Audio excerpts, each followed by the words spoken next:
Gak ada solawatnya, hati-hati loh kamu. Ya bisa jadi disiksa kamu. Ya untung-untungnya diampuni. Tapi bisa jadi kamu disiksa. Untung-untungnya diampuni. Berarti Nabi kita Muhammad SAW minta agar beliau dihadirkan saat kita duduk. Betul? Kalau enggak dihadirkan ancamannya apa? Disiksa. Kalau enggak disiksa ya untung-untung dimaafkan, diampuni oleh Allah Subhanahu wa ta'ala.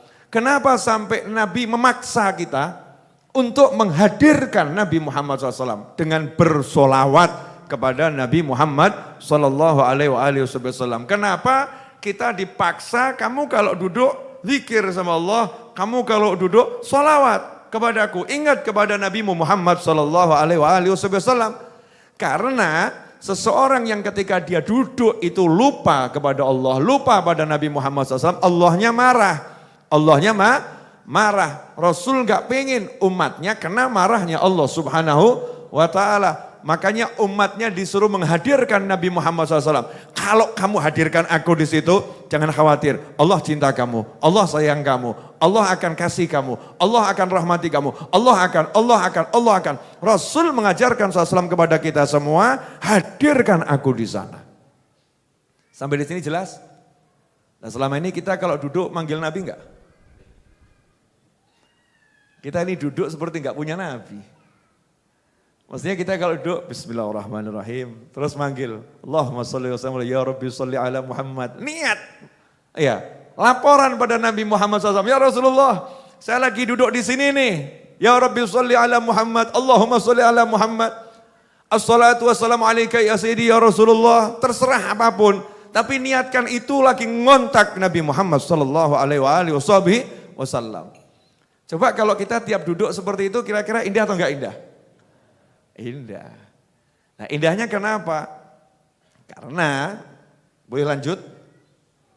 Ya, karena sesungguhnya setiap kali kita bersolawat pada Nabi Muhammad SAW, Allah telah menyiapkan malaikat khusus di samping peristirahatan Nabi Muhammad SAW, yang malaikatnya ngelaporin, ya Rasulullah, Fulan bin Fulan solawat kepada kamu. Fulan bin Fulan mengucapkan salam kepada kamu. Jadi kalau kita duduk, kemudian kita baca solawat, maka nama kita langsung diketahui oleh Nabi Muhammad SAW, dan Rasul pun langsung menyapa kita. Artinya saat itu Rasul ada di tengah-tengah kita, tanpa jarak. Solawatku juga untuknya, salamku juga untuknya, tanpa jarak. Saya mau nanya, kalau lagi video call ada jarak enggak? Kadang ngomong tanpa jarak itu orang jadi puyeng. Maksudnya tanpa jarak gimana tuh Bib ya? Ya tanpa jarak barzakhi, ruhani. Ya enggak usah paham sekarang masih hidup. Nanti aja kalau udah mati baru paham.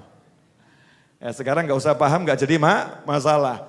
Kita masih hidup. Kalau udah meninggal dunia nanti ya kita akan paham. Nah sekarang pakai handphone saja untuk mendekatkan pemahaman.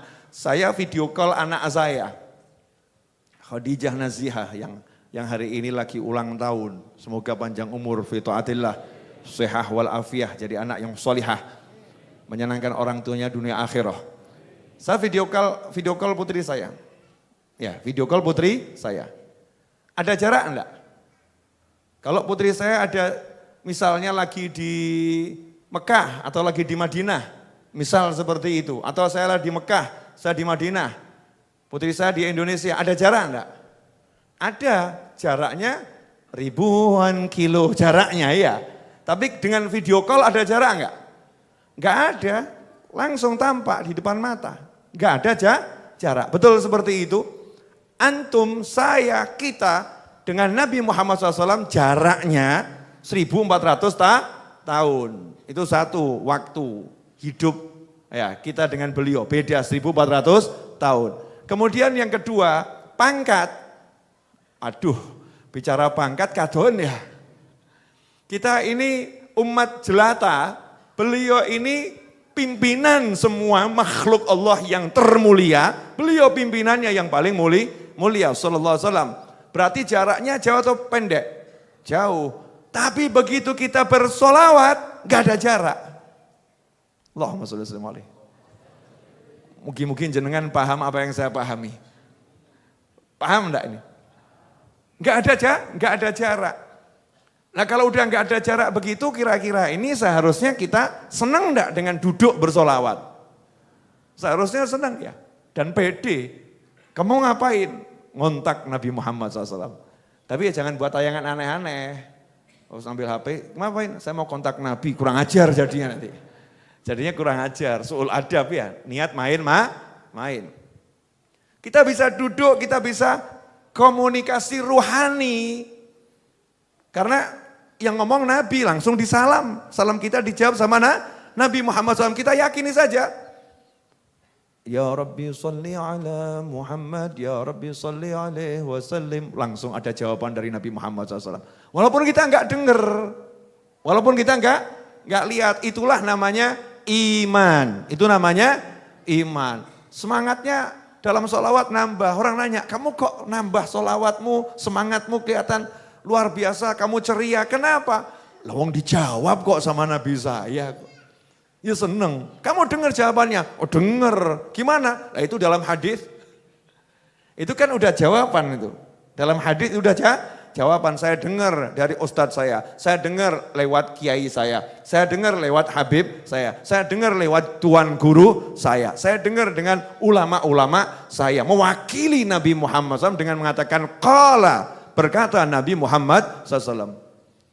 Nah ini yang sering kita lewatkan. Duduk, tapi kita enggak menghadirkan Nabi Muhammad sallallahu alaihi wasallam. Lanjut. Ya. Dalam hadis yang diriwayatkan oleh Aus bin Aus radhiyallahu anhu qala Rasulullah sallallahu alaihi wasallam min afdali ayyamikum yaumal jum'ah fihi khuliqa Adam wa fihi qubit wa fihi nafkhah wa fihi as-safaqah fa aktsiru alayya minas shalah fihi fa inna salatakum ma'rudatun alayya ila akhir maqala sallallahu. Dalam hadis yang cukup panjang diriwayatkan oleh Imam Ahmad, Abi Dawud, Ibnu Majah, Ibnu Hibban dalam sahihnya serta Al-Hakim dalam Mustadraknya disebutkan suatu ketika Nabi kita Muhammad SAW berkata kepada para sahabat, sesungguhnya hari yang paling utama, yang paling agung, yang paling mulia buat kalian adalah hari Jumat. Adalah hari Jumat. Karena di hari itu, hari diciptakannya Nabi Adam alaihissalam. Dan di hari itu, Nabi Adam itu wafat, meninggal dunia. Kemudian hari itu nanti ditiupkannya sangkakala. Fa'akthiru alayya, kemudian Rasul perintahkan SAW, fa'akthiru alayya, hendaknya kalian perbanyak minas sholati fih, bersolawat kepadaku di hari Jumat. Ya kalian perbanyak solawat kepadaku di hari Jumat. Kenapa? Fa inna sholatakum ma'rudatun alayya. Karena sholawat kalian itu dipertontonkan kepada saya. Jadi setiap kali saya misalnya, Ya Rabbi sholli ala Muhammad, Allahumma sholli alaihi, maka sholawat ini langsung klik muncul di hadapan Nabi Muhammad SAW. Jangan nanya, lah terus caranya Nabi baca gimana? Caranya Nabi bisa melihat bagaimana ya? Caranya bagaimana? Ini teknologi roh dan rohnya Nabi, bukan rohnya sembarang manusia. Roh yang paling agung, Abul Arwah, bapaknya semua roh. Kok rohnya Nabi Muhammad SAW? Ya handphone yang sederhana saja bisa membaca data yang demikian banyak dengan cepat dan menganalisa. Sebuah software itu bisa membaca jutaan data dan menganalisa. Bahkan sekarang ini di berbagai negara wajah kita itu kan sudah terekod tuh di paspor dan lain sebagainya. Itu dengan CCTV, satu kamera yang terkoneksi dengan sistem keamanan sebuah negara, itu wajah kita kena di kamera dan datanya baca terus itu. Bisa menampakkan, nih fulan, kelihatan terus. Ini lantas bagaimana dengan Nabi Muhammad SAW? Lantas bagaimana dengan sistemnya Allah Ta'ala? Makanya kalimat disodorkan ini jangan kamu anggap, atau jangan saya anggap, atau jangan kita anggap ya. Disodorkan itu bagaimana gitu ya. Memang betul-betul dipertontonkan, makanya ulama mengatakan, kamu kalau lagi sholawat yang beneran, yang bagus. Pakai hatimu, semakin dipakai hatinya, semakin indah nanti dipertontonkannya kepada Nabi Muhammad Sallallahu Alaihi Wasallam. Makanya Rasulullah tahu persis, fulan ini satu hari sholawatnya berapa, fulan ini sholawatnya berapa. Sehingga pernah diceritakan tuh ya, ada satu orang yang lagi puyeng, pusing, dia nggak punya uang, ya dia nggak punya uang, sementara istrinya baru melahirkan, nggak punya biaya persalinan. Dia dalam keadaan yang pusing semacam itu, dia banyak bersolawat, kemudian dia tidur, dalam tidurnya mimpi bertemu Nabi Muhammad SAW, kemudian oleh Rasulullah SAW, dalam mimpinya itu diperintahkan mendatangi gubernur. Kamu datangi gubernur, kalau sekarang gitu ya, datangi gubernur, sampaikan salam saya, dan suruh kasih kamu uang 500 dirham atau berapa gitu, saya lupa jumlah angka uangnya. Kasih uang jumlah sekian, minta sama dia. Sampaikan salam saya. Bangun tidur masalah atau enggak masalah ini? Masalah. Wah ini mimpi Nabi bener sih. Tapi kalau saya datang ke gubernur ngaku-ngaku minta duit katanya disuruh Nabi kan ya repot ya. Coba jenengan kalau berani. Coba sana. Bisa dianggap macam-macam ya. Kalau memang dusta yang ngerinya luar biasa, jujur pun kan juga beresiko aneh-aneh ini kan begitu. Tapi karena ini perintah Nabi Muhammad SAW, berangkat pria tadi ke ulama. Nanya sama ulama caranya gimana ini. Guru, saya mimpi seperti ini, gimana? Perintah Nabi kok kamu banyak mikir, udah ikut saya. Loh, jangan guru nanti kalau udah urusan saya. Diantarkan sama ulamanya. Katanya, fulan Rasulullah titip salam sama kamu. Dan suruh ngasih fulan sekian. Gubernurnya atau mungkin kalau sekarang rajanya ya. Kamu ngaku-ngaku mimpi Nabi dan suruh ngasih uang sekian itu. Dalilnya apa coba? Bukti kebenaran mimpimu. Dan sama Nabi SAW udah dikasih tahu. Nanti kalau dia nanya gitu ya. Kamu kan dituduh ngaku-ngaku nanti ya, kalau dia nanya bilang, tiap malam Jumat atau hari Jumat biasanya sholawatnya 1000 nggak pernah kurang. Cuman semalam kok cuman 500. Jadi untuk bayar yang 500, bayar orang ini 500. Maka gubernur atau raja tadi begitu mendengar penjelasannya, langsung masuk ke dalam. Nangis, bawa uang keluar, kemudian ini yang diperintahkan Nabi, sekian buat kamu. Terus ini tambahannya, hadiah dari saya. Karena kamu sudah nyenangkan saya. Berkat kamu saya tahu kalau sholawat dan salam saya diterima oleh Nabi Muhammad SAW. Nih nyoh buat kamu. Ya, jangan coba-coba datangi Habib Novel. Ya, pakai modus begitu ya. Enggak kepake itu. Ma'alamatu ru'yatik ya. Bukti mimpimu apa gitu kan ya. Ini tadi kan ada buktinya, ada buktinya. Nah ini loh, sampai jumlahnya kurang itu datanya ada pada Nabi Muhammad SAW. Makanya orang yang duduk disebutkan nama Nabi Muhammad SAW gak mau sholawat, sallu ala Nabi. Ini bakhil betul, udah seminggu setoran sholawatnya masuk ke Nabi cuman sekian, disebutkan nama beliau SAW juga gak mau sholawat. Rasulullah paham, wah ini bakhil. Mau jenengan masuk dalam kelompok bukhola. Saya masuk kelompok bukhola, gak mau. Kita pengen jadi orang yang disebut dermawan. Makanya yuk kita biasakan, keluarkan suara. Ya apalagi ini ahli ilmu semua, santri, jamaah majelis.